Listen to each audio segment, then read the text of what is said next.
හරි දුවේ පුතේ වණක්කම් අපි අද ඉගෙන ගනිමු න අකුරට පිල්ලම් යොදලා අපි ඩ අකුර වෙනකන් ඉගෙන ගත්තා. අද තියෙන්නේ න අකුරට පිල්ලම් යොදන්න. එතකොට අකුර ලියන්නේ ඒක මෙන්න මෙහෙම. ඔන්න ඔහොම අරගෙන ඔන්න ඔහොමයි අකුර ලියන්නේ. අකුරේ උඩ හරි මැද හල් කිරීම ඊට පස්සේ න අකුර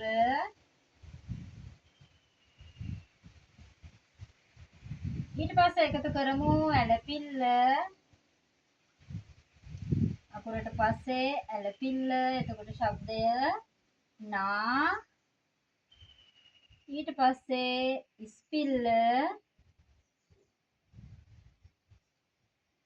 නී දීර්ඝ ඉස්පිල්ලත් එකතු කරගනිමු මේක දීර්ඝ ඉස්පිල්ල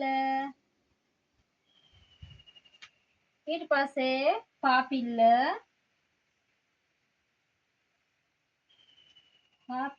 ඔහොම අරගෙන මෙහෙම නමලා උඩට දාන්නයි තියෙන්නේ පාපිල්ල දීර්ඝ පාපිල්ල මේ හා සමානව ඇවිල්ලා වැඩිපුර කොටසක් මේ පැත්තේ අයිනෙන් ඇලපිල්ල තමා අගට එකතු වෙන්නේ. ඒක නූ ඊට පස්සේ අපි කොම්බු ටික එකතු කරගමු. මේ ලියන්නේ තනි කොම්බුව සහ අකුර.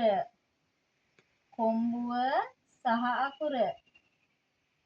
ඊට පස්සේ කොම්බුවයි හල් කිරීමයි වෙනුවට තියෙන කොම්බුවයි අකුරයි. එතකොට අපි ඒක ශබ්ද කරන්නේ නේ කියලා. එතකොට කොම්බුවයි හල් කිරීමයි වෙනුවට තමයි අපි මේ කොම්බුව ලියන්නේ.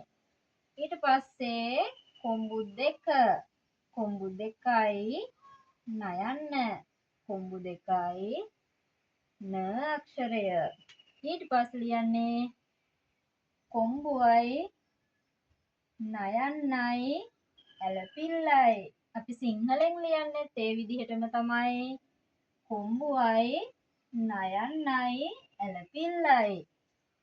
ඊට පස්සේ කොම්බුවයි හල් කිරීමයි වෙනුවට කොම්බුව ලිව්වා.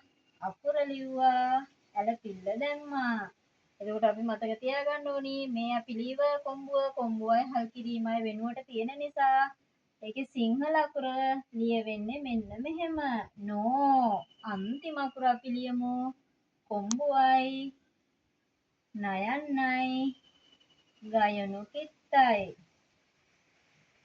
කොම්බුවයි නයන්නයි ගයනු කිත්ත. අන්න අපි අදත් න අකුර ලියලා ඉවරයි. අපි ඊළඟ වීඩියෝ එකෙන් හම්බ වෙමු. හැමෝටම සුබ දවසක්.